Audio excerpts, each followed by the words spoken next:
네, 이정현의 뉴스 정면 승부 1부 시작합니다. 1부에는 오늘의 주요 뉴스 정리하는 코너죠. 뉴스 인앤아웃으로 시작합니다. 오늘의 주요 뉴스 산뜻하게 정리해 주실 김영민 아나운서 나오셨습니다. 안녕하세요. 네, 안녕하세요. 네, 자 오늘의 주요 뉴스의 기사의 내용 그리고 또 의미 그 뒷배경까지 설명해 드립니다. 추은호 해설위원 함께합니다. 안녕하세요. 네, 안녕하세요. 네. 자, 비가 내리고 있습니다. 어제도 많이 내렸는데 오늘도 계속해서 비가 내리고 있어요. 어제 수도권에서 물폭탄이 떨어졌는데 물폭탄이 이게 시간당 강수량은 뭐 80년 만에 처음이다.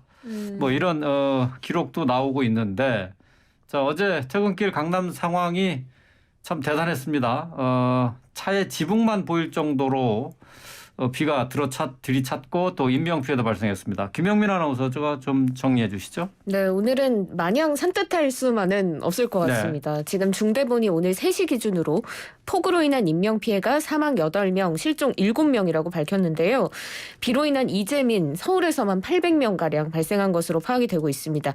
좀 더 구체적으로 살펴보면 어제 서울 신림동의 한 다세대 주택에서 40대 자매 2명, 또 자매 중에 1명의 딸인 13살 아이가 숨진 채 발견이 됐고요. 서울 동작구에서는 가로수 정리 작업을 하던 60대 구청 직원 감전으로 숨졌고 네. 주거지에서 고립된 여성 1명도 사망했습니다. 경기 광주시에서는 버스 정류장이 무너지면서 2명이 숨졌고 화성에서도 1명이 산사태로 무너진 토사에 깔려 숨졌습니다. 네. 지금 뭐 차량 거의 3,4천 대가량 침수된 것으로 전해지고 있고요. 강남 한복판에 아직도 방치된 차량들이 널브러져 있기 때문에 퇴근길 교통대란 우려됩니다. 라디오 들으시면서 퇴근하시는 분들 주의하시고요. 다음 주까지 또 국지성 호우가 계속될 걸로 보이니까 YTN 라디오 통해서 들어오는 재난방송 계속해서 청취하시고 비로 인한 피해 없이 각별히 대응을 해주시길 바랍니다. 네. 지금 방금 속보가 들어왔는데요. 전해드리죠. 전국위원회, 국민의힘 전국위원회에서 주호영 비대위원장 임명안이 의결이 됐습니다. 만장일치로 추인을 한 건데요. 권성동 당대표 직무대행이 주호영 비대위원장을 임명하게 되면 이제 비대위 체제 전환 절차를 모두 마무리하게 되죠. 잠시 뒤에 이 내용도 좀 살펴보겠습니다. 자, 어제 비 피해 소식 좀 더 알아보죠. 정부와 서울시에서는 어떤 대책을 내놨습니까? 네, 행안부가 지금 가장 높은 수위의 대응 단계 중앙재난안전대책본부 3단계를 유지하고 있고요. 서울시도 24시간 비상대응 체제를 유지하고 있습니다. 오늘 윤석열 대통령 신림동 침수 사망사고 현장 찾아서 직접 봤는데 근데 또 이제 지금 윤석열 대통령이 자택에서 전화 지시를 한 것을 두고 야당에서는 비판을 하고 있기도 합니다. 그뿐만 아니라 지금 마포구청장이 SNS에 이제 저녁 식사를 웃으면서 하는 사진을 올리면서 맛있는 찌개에 전까지 꿀맛입니다. 이런 글을 올려서 또 논란이 되기도 했거든요.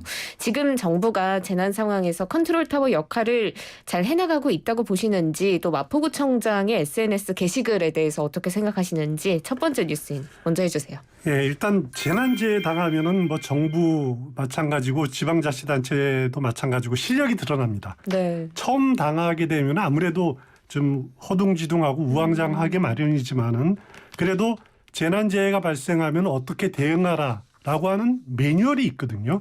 우리나라는 여름에는 폭우라든가 아니면 태풍이라든가 또 봄에는 산불 뭐 이런 그 매뉴얼이 정부 차원에 또 지방자치단체 차원에 다 갖춰져 있습니다.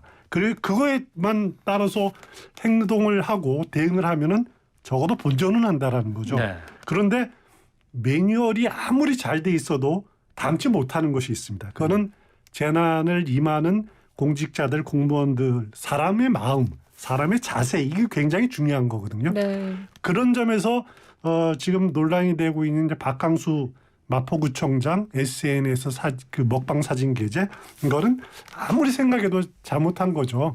그래서 뒤늦게나마 해당 게시물을 삭제하고 현장 방문한 사진 공개한 것 그거는 뭐 어느 정도 적절하다는 생각이 드는데 또 약간 이해가 안 되는 것이 누리꾼들이 박항수 마포구청장을 상대로 이렇게 비난하는 글을 올리니까 본인이 이게 수긍하고 반성하는 모습을 안 보이고 이렇게 반발하는 모습을 보인 그런 점들을 보면은 잘 이해가 되지 않는 그런 모습이었습니다. 그리고 이런 갑작스러운 기록적인 폭우가 생기다 보면은 정부와 지방자치단체가 아무리 대응을 잘해도 대응에 좀 부족한 부분, 아쉬운 부분이 남기 마련입니다. 네. 특히 민주당 경우에는 윤석열 정부가 재난 컨트롤 타워 역할 충분히 못하는 것 아니냐.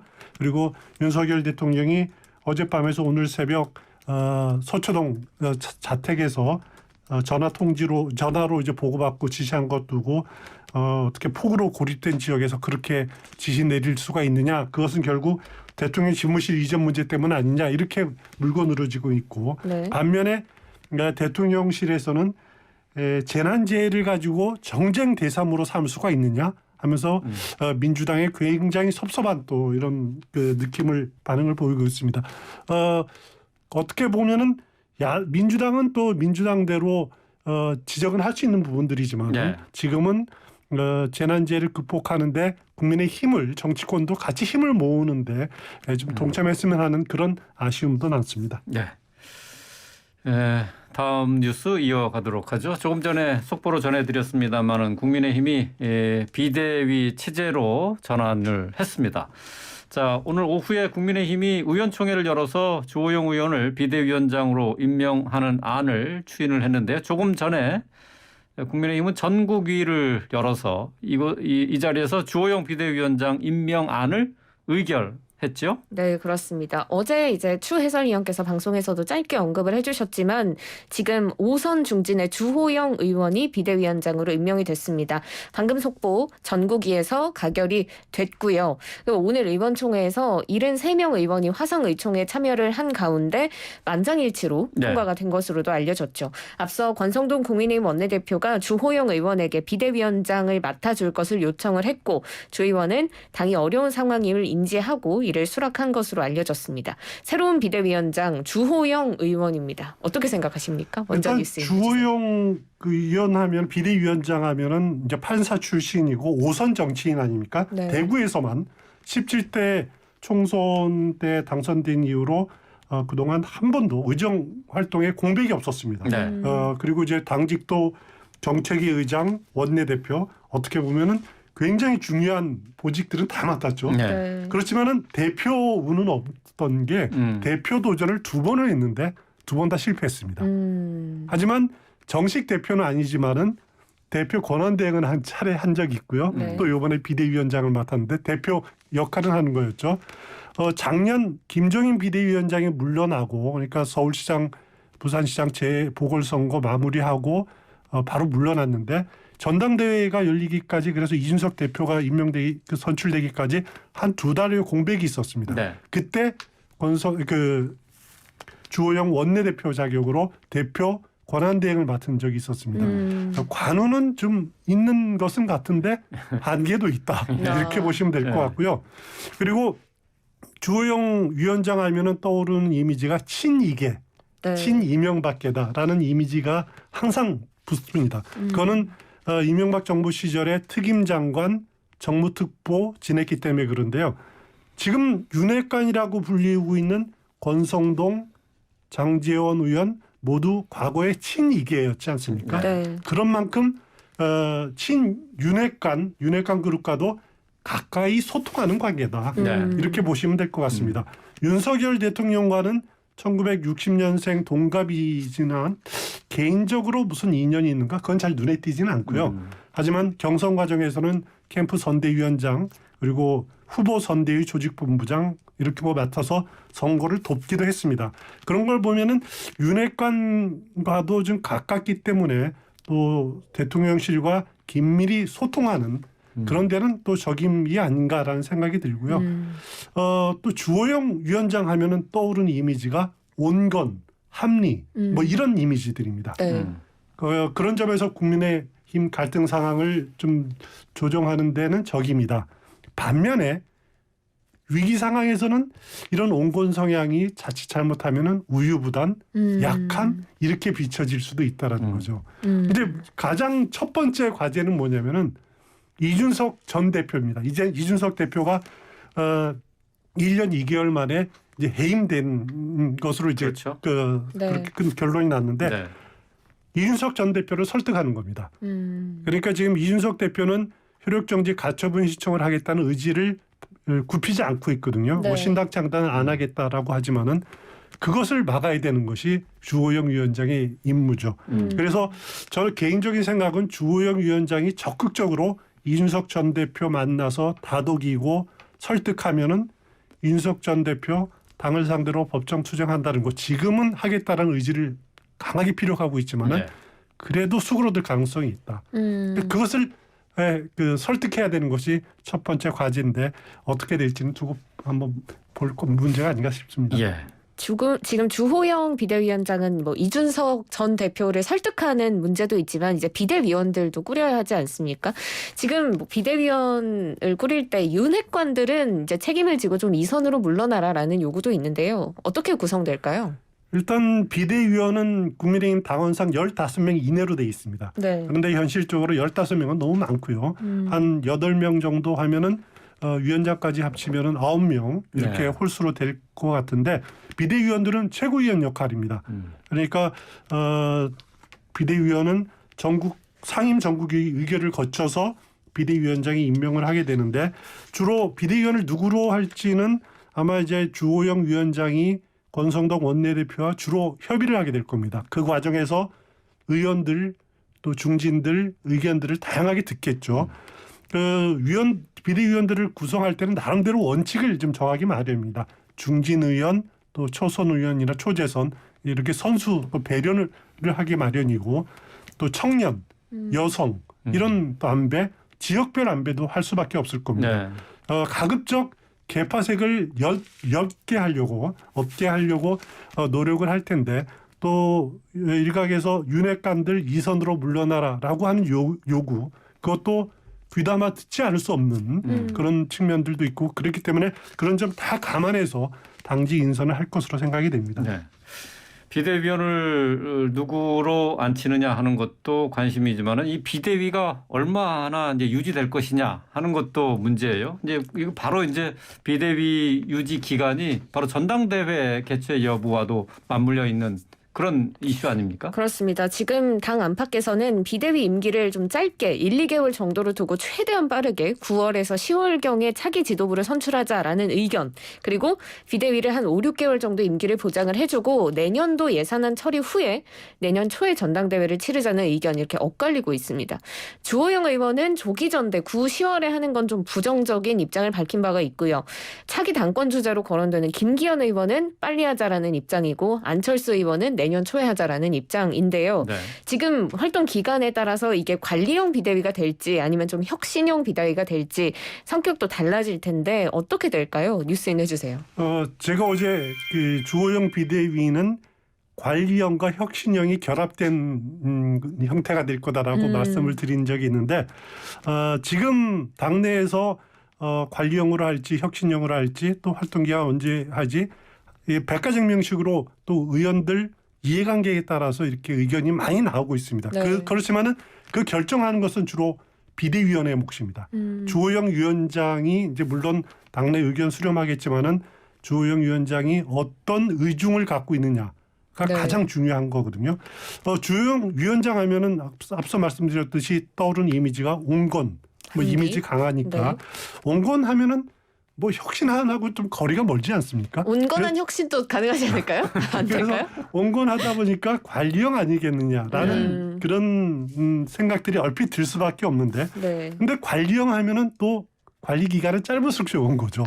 그래서 10월쯤 하면 어떻겠느냐 전당대회를 그런 주장 충분히 있을 수가 있습니다. 하지만 주호영 위원장 입장에서는 자신이 2달짜리 비대위원장으로 역할을 국한 지으려고 하지 않을 겁니다. 네. 관리형으로 남으려고 하지 않을 겁니다. 외부에 비치는 이미지는 관리형이다라고 이렇게 판단이 비춰질 수 있지만은 이번 기회에 당의 변화와 활력을 좀 줘야겠다. 네. 그리고 상대방 그러니까 민주당이 새 지도부가 이제 8월 말이면 들어서지 않겠습니까? 네. 이재명 의원의 대표가 가장 유력해 보이는데 그러면은 강한 대여 투쟁을 벌이는 진영으로 짜여질 텐데 거기에 그 관리형 지도부가 여당에 맞냐? 이런 판단을 할 수가 있을 거예요. 그래서 이 주호영 위원장이 그런 위기의식을 막 부추길 겁니다. 그래서 충분한 활동 기간이 필요하다. 당에도 변화와 혁신이 필요하다라는 분위기들을 많이 조성할 겁니다. 그래서 정기국회에는 윤석열 정부 개혁 뒷받침할 의정활동에 주력하자. 그리고 내년 2월 전당대회를 열자. 그 기간에 우리 당이 새롭게 변화하자라고 하는 관리형과 혁신형을 결합시키는 또 내년 2월을 목표로 하는 비대위의 활동으로 이렇게 끌고 갈 공산이 크다. 저는 개인적으로 그렇게 봅니다. 온건한 혁신을 기대해 볼 수 있겠는데요. 온건한 혁신. 예. 주호영 비대위원장이 임명됨으로 해서 이준석 대표는 자동 해임이 됐죠. 이제 이준석 대표는 전 대표가 됐습니다. 이준석 대표가 또 앞으로 어떤 대응을 할지에 따라서 국민의힘 상황도 크게 변화의 길목에 서 있게 되지 않을까 싶습니다. 자, 다음 이슈로 넘어가 볼까요? 자, 민주당이 대통령 관저공사와 관련해서 국정조사 요구서를 제출했습니다. 김건희 여사와 관련된 업체가 이 공사 수주를 했다 하는 의혹이죠? 네, 지금 내일 제출할 예정이다라고 이수진 민주당 원내대변인이 오늘 원내대책회의를 마친 뒤에 밝혔습니다. 박홍근 민주당 원내대표도 지난 4일에 이 의혹이 계속 불거졌지만 대통령실의 해명이 동문서답 아니면 묵묵부답이라면서 국회 차원의 진상조사가 불가피하다라고 입장을 밝힌 바 있는데요. 국민의힘은 이제 정쟁화하지 말라라는 입장이고 대통령실도 억측이다. 국회 운영위에서 설명하겠다라고 했는데 해설위원께서는 어떻게 보십니까? 일단 그 민주당 국정조사 요구서를 내일 내겠다는 거 이거는 정치적인 공세 성격이 굉장히 강합니다. 겉으로 치자면은 잽을 한번 좀 계속 날려보겠다라는 건데 그동안 국정조사 하자고 하는 것이 여야에서 두 건이 있었죠. 한 건은 국민의힘에서 서해 공무원 피살 사건 그리고 북성 어민 사건에 대한 국정조사를 하자라고 요구를 했었고 또 민주당은 윤석열 정부 인사참사라고 규정하면서 인사문제 국정조사 하자고 맞불 놓지 않았습니까? 네. 그리고 심지어는 그 두 개 다 하자라고 하는 주장도 있었는데 갑자기 이 두 건의 국정조사 이야기는 쑥 들어가고 대통령 관저 공사 국정조사 이야기가 불쑥 튀어나온 거예요. 그런 걸 보면은 민주당에서 어떻게 그 여건이 대응하느냐 이거를 보기 위해서 일단 잽을 날린 거다. 저는 그렇게 봅니다. 지금 민주당 단독으로 국정조사를 추진할 수는 있지만 이게 또 본회의 의결도 거쳐야 되는 건데 국정조사가 이루어질 거라고 보십니까? 일단 21대 국회 들어서 국정조사가 한 번도 실시된 적이 없습니다. 지금 21대 국회에 국정조사 요구서가 모두 7건이 제출이 됐는데 다 계류 중입니다. 네. 공교롭게도 지금까지 진행 7건은 국민의힘이 야당일 때 제출한 건인데 네. 한 번도 표결로 진행된 적이 없습니다. 물론 내일 민주당이 내더라도 민주당 단독으로 통과시킬 수는 있습니다만은 국민의힘이 의사일정 국회 본회의 상정에 동의를 하지 않는다면은 그 표결까지 진행될 가능성이 저는 극히 희박하다 이렇게 봅니다. 네. 이게 이제 본회의에 표결까지 상정되기 극히 희박하다. 결국은 이게 추 해설위원이 얘기한 정치 공세라고 하는 것의 이 이유가 바로 여기에 있는 거죠. 예. 자, 오늘 주요 뉴스 정리한 뉴스 인앤아웃 여기서 줄이겠습니다. 김영민 아나운서, 추은호 해설위원과 함께했습니다. 고맙습니다. 고맙습니다. 고맙습니다.